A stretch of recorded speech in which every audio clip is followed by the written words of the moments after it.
शालम भाई, सबसे पहले तो आपका पब्लिक अवेयरनेस में स्वागत है। मेरा पहला सवाल आपसे ये रहेगा कि आप पहले एमआईएम के कॉर्पोरेटर थे, अचानक अजीत पवार गुट में जाने की ऐसी क्या मजबूरी थी? अस्सलाम वालेकुम रहमतुल्लाहि व बरकातहू। फिरदौस मैडम, जैसे कि आपका सवाल है कि मतलब पहले मैं एमआईएम में था, फिर इसका एनसीपी ज्वाइन किया, तो अल्हम्दुलिल्लाह अल्लाह का शुक्र अदा करता हूँ कि अल्लाह ताला ने मुझे एमआईएम से जो इज्जत दिया था, पहली बार मैं इलेक्शन लड़ा, लोगों ने मुझे जिताया और मैं 8 से 9 साल तक लगातार मैं एमआईएम पार्टी में ही था। अभी इस वक्त हालात ऐसे थे, मतलब लोगों से मैं पूछ रहा था, लोगों से मैंने मशवरा किया कि मतलब अभी मैं क्या करूं एमआईएम से। काम तो मैं एनसीपी में था, जब एमआईएम में था तब भी इन्हीं लोग से मदद लेके बजट उजट लाके काम करता था। अभी जिस तरीके का इलेक्शन आया, अभी आपको मालूम है कि मेरे सामने 500 करोड़ का कैंडिडेट खड़ा हो रहा है, तो उसकी वजह से मैं अभी जो पैनल था मजबूत मेरे पास, राजू अंसारी के साथ में पहले से रह भी रहा था, तो पैनल के हिसाब से मैंने देखा कि लोगों ने ये मेरे को राय दी कि आप राजू अंसारी के पैनल में चले जाओ।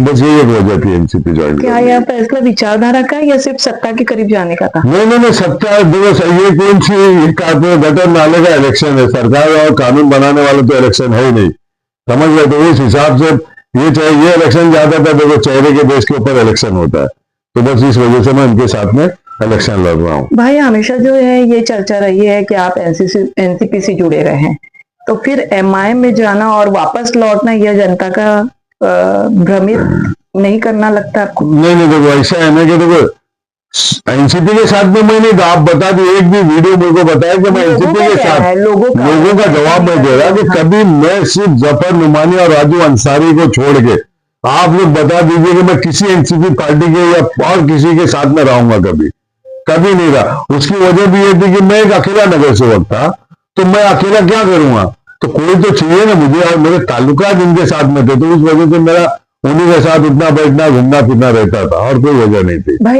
ऐसी चर्चा भी चल रही है कि ये जो आपने पार्टी जो बदलने का फैसला किया, कोई राजनीतिक सौदा या दबाव होगा? देखो सौदा का होगा और दबाव का, देखो ना मैं बिल्डर इलीगल था, ना मेरा कोई इलीगल कारोबार है, ना मैं कोई 2 नंबर वाला हूं कि मेरे ऊपर कोई डराएगा दबाएगा, ऐसी कोई बात नहीं। बस मैंने आपको क्या बोला कि मेरी मजबूरी ये थी कि मेरे पास पैनल मजबूत नहीं था, बस यही वजह से मैं उनके साथ में गया हूँ। आपको कोई पद, टिकट या भविष्य में आश्वासन कोई दिया गया है क्या? कोई आश्वासन नहीं, ना अपने किसी चीज से कोई मांग किया, कोई डिमांड नहीं अपनी किसी से, नहीं। क्या एमआईएम की नीतियां या स्थानीय नेतृत्व से आप नाराज थे? नहीं, वो सबसे मेरा कोई नहीं। मैं पार्टी में जितने दिन था अल्हम्दुलिल्लाह इज्जत से रहा, इज्जत दिए, लोगों के साथ में रहा। अभी मैंने आपको बताया बार मतलब एक ही जवाब देना पड़ रहा है मुझे कि मेरी मजबूरी है कि मेरे पास पैनल मजबूत नहीं थे, बस यही है और कुछ नहीं। एमआईएम का आपने जो अपने पद से कॉर्पोरेटर होने के बावजूद भी आपने देखा है हमने कि हमेशा जो है आपने एक मीन्स कॉर्पोरेटर के हिसाब से नहीं, लोगों के हित में जो है आपने हमेशा काम किया है। आपका जो है यहाँ पर एमआईएम में कहीं ऐसा तो नहीं है कि सम्मान नहीं करते थे, आजादी से काम करने के लिए नहीं दिया जाता था? नहीं, देखो सम्मान की बात है तो इज्जत और जिल्लत का मालिक अल्लाह है, और अल्हम्दुलिल्लाह अल्लाह ने मुझे वो इज्जत दी है कि आज 9 साल होने के बाद भी कोई मुझे काम को लेकर एक नगर सेवक के इस पे किसी ने गाली नहीं दी होगा। आप पूरे वार्ड में घूम के, आप खुद पत्रकार है, आपको इतनी न्यूज तो होगी मेरे बारे में। आपने एक कॉर्पोरेटर के हिसाब से काम नहीं किया, आपने लोगों के भलाई के लिए, लोगों के हित में ही काम किया। मैं नगर सेवक हूँ, किसका अपने वार्ड के है ना, जो लोगों ने मुझे जिताया, तो मैं काम उसी के उस पर करूंगा ना, उन्हीं के लिए करूंगा ना, तो वही किया हूँ। जिन लोगों ने आपको एमआईएम के पद पे जो रहकर एमआईएम के नाम पर आपको वोट दिया है, आप उनसे कैसे माफी मांगोगे? देखो पार्टी ज्वाइन की है, इसमें माफी मांगने की कोई बात, आपको वोट देंगे? माफी मांगने की इसमें कोई बात? एमआईएम के असदुद्दीन ओवैसी और अकबरुद्दीन ओवैसी को देखकर हो सकता है वोट दिया हो, तो आप अभी वो लोगों से ही आप एनसीपी, अजीत दादा पवार, कहीं ना कहीं ये कहा जाता है कि वो बीजेपी की पार्टी है, जो है शिवसेना बीजेपी इन लोगों का एक महायुति है, इसमें आप जो है एमआईएम वाले जो है इस हित में आपको वोट देंगे, आपको क्या लगता है? नहीं तो मैडम आपको ये मालूम होना चाहिए कि हम जब एमआईएम में थे तब भी एमआईएम को लोग ये बोलते थे बीजेपी की भी टीम है, बराबर ना जी। तो बीजेपी की टीम तो पहले से लोग बोलते थे। और रहा सवाल जो आप लोगों से माफी मांगना, तो मैंने कोई धोखा तो दिया नहीं पार्टी को, ना मैं कोई गद्दारी किया। जो 2017 से 2022 तक का टर्म था एक नगर सेवक का, वो तो मैंने ईमानदारी के साथ पूरा किया, उसके बाद 4 साल तक कारपोरेशन का इलेक्शन नहीं हुआ, उसके बाद 2 इलेक्शन आए, एमएलए का आया, 2 एमएलए के इलेक्शन लड़े, तो आपने देख ही लिया था सब कुछ। तो इसमें कोई ऐसी बात नहीं है, मैं कोई गद्दारी तो किया नहीं है किसी चीज को लेके, तो माफी मांगने की बात नहीं है। इंशाल्लाह वही लोग मुझे वोट देंगे जो एमआईएम में मैं था, लोगों ने मुझे वोट दिया था, तो मैंने काम करके दिया ना उनका। आज 9 साल काम तो करके दिया ना, लोग गाली तो नहीं दिए ना कि हमने एमआईएम को एक जिताए थे, काम नहीं किया। लोग ये कह रहे हैं कि भाई एक अकेला रह के भी इतना काम किया। तो आज जब मैं अगर उसमें लड़ूंगा, इंशाल्लाह देखो इज्जत और जिल्लत का तो मालिक अल्लाह है, हार और जीत देने वाला अल्लाह है। भाई तो इसलिए इंशाल्लाह मेरे को टेंशन है। जनता जो है विश्वास करके एक कैंडिडेट को वोट देती है। बार बार जो लोग पार्टी बदलते हैं, तो कहीं ऐसा तो नहीं है पार्टी के जो है आप लोग विश्वास उनका जो है वो तोड़ रहे हैं? नहीं, आप ये बताइए मुझे कि मैंने कितनी पार्टी बदली कर लिया। आप ही के शहर में आप भी देख रहे हैं, हमारे शहर में कितने लोग कभी सुबह इधर रहते, शाम में किधर और चले जाते, फिर किधर और चले जा रहे। तो वही तो जनता की तो जनता को तो नहीं हो रहा है। तो जनता को तो मुझे मैं बताऊं ना कि मैं जनता के साथ खिलवाड़ किया क्या? जनता के साथ खिलवाड़ तो नहीं किया ना। तो इंशाअल्लाह वही जनता, मुझे अल्लाह ने चाहा तो उन्हीं के दिलों में वोट डालने की, उनके दिलों में डालेगा, वही मुझे जिताएंगे इंशाअल्लाह। अचानक शाह आलम की याद क्यों आई? नहीं, देखो अचानक की बात नहीं है, बात अचानक की नहीं है। मैं उनके साथ, मैं अभी भी आपको बोल रहा हूँ, मैं अभी भी आपको बोल रहा हूँ तो किसके साथ में? अच्छा आप बताओ, आप पत्रकार है ना, आप नहीं, सवाल आपने जो, ठीक है, पहले आप सवाल का जवाब दे दोहराऊंगी। यहाँ पर जो है जो लोग आपसे जुड़े हुए हैं, अभी जो है आप राजू अंसारी, जो लोग नहीं, 2 लोग जुड़े हुए मेरे साथ में। मेरा सवाल पूरा नहीं हुआ। आप जो है अभी जो गए तो आपके साथ यहाँ पर जो आप देखा गया कि राजू अंसारी, डॉक्टर शाह आपके साथ थे, यही लोग एक वक्त था जो अवार्ड आपके साथ थे।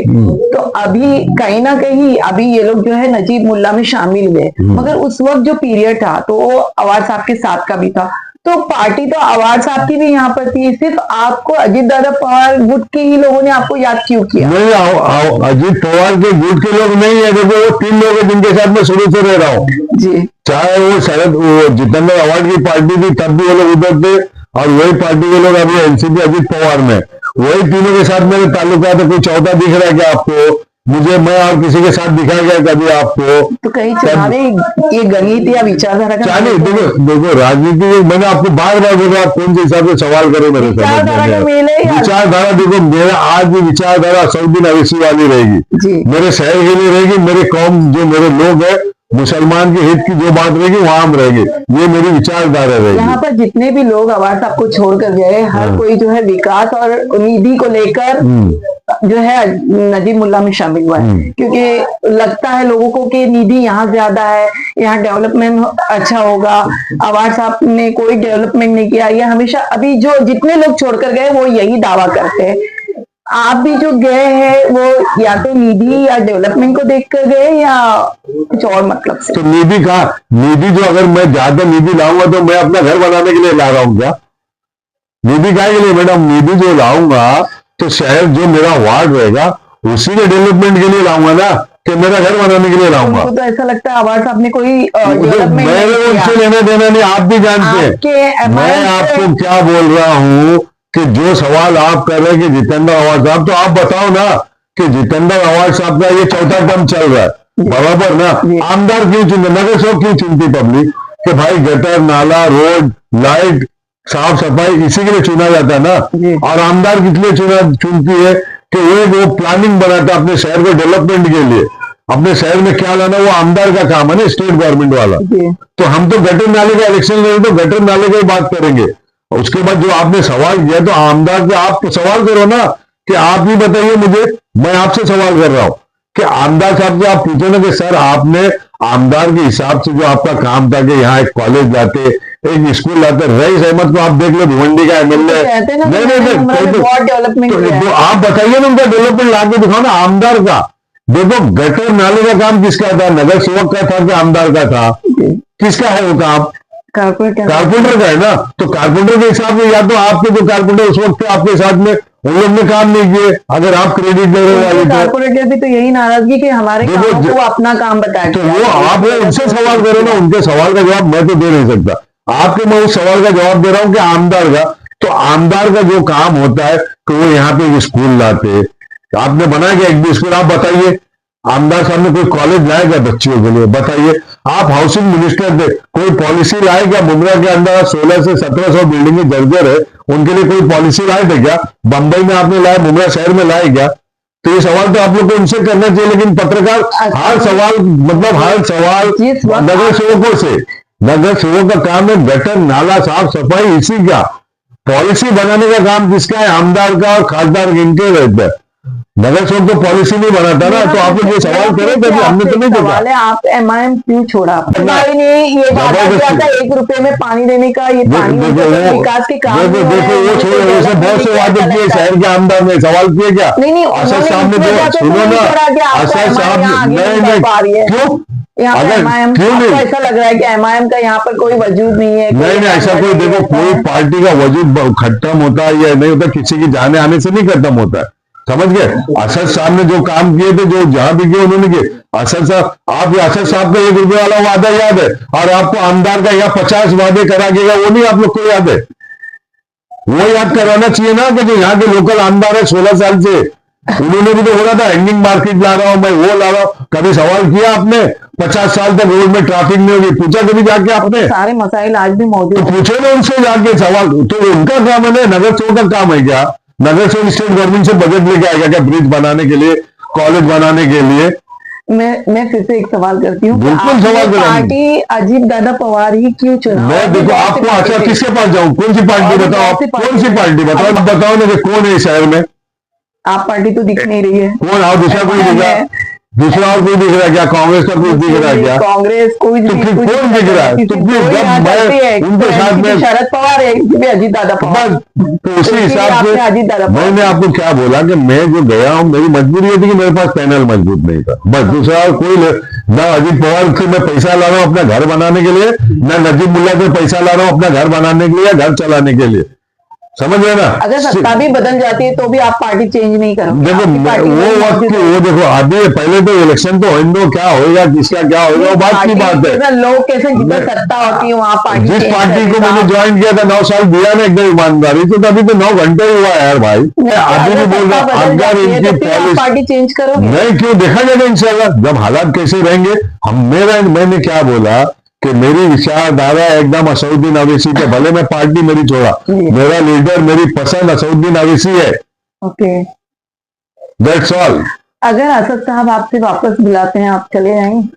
देखिए वो तो बात की बात है, अभी तो इलेक्शन लड़ रहा है, अभी इलेक्शन आएगा। आपको चुना जी, कुछ कामों को देखकर ही आपको चुना, आपकी जो नगर सेवक इतने सारे थे यहाँ पर, मगर आपको चुना उस वक्त। आप जनता से कैसे अपील करोगे कि अब मैंने पार्टी चेंज की, मगर वो जो शाह आलम है वो आज भी वही है? तो दिखा रहा ना लोगों को। लोग देखिए, मैं शाह आलम जिस तरीके से नगर सेवक अल्लाह ने एमआईएम से बनाया था, लोगों ने जिताया था, सही है ना? कोई किसी को हरा नहीं सकता, कोई जिता नहीं सकता जब तक कि अल्लाह नहीं चाहे। तो मैं जब वहां जीता तो अकेले नगर सेवक था ना, कोई मेरे पास एक्सेस पावर था क्या? एक्सेस पावर मेरा सिर्फ मेरा अल्लाह का है। तो मैं काम किया लोगों का। तो इस पार्टी से जिसमें मैं आया हूं, इससे अगर अल्लाह ने फिर मुझे जिताया तो मैं वही काम करूंगा। मंत्री तो मैं बन नहीं रहा ना कि मैं हवा में चले जाऊंगा इस पार्टी में आ गया तो। मैं तो जमीन में हूँ, जमीन में रहेंगे। जनता से अपील, जनता को मेरी यही उम्मीद है, अपील है कि मतलब जिस तरीके से आपने मुझे इज्जत दी थी एमआईएम में लेके, और मैंने जिस तरीके से काम किया अपने वार्ड को लेके, लॉकडाउन में लेके, और जो भी काम किया मैंने, तो वह जनता के सामने है। जनता वो देख के मुझे वोट देगी।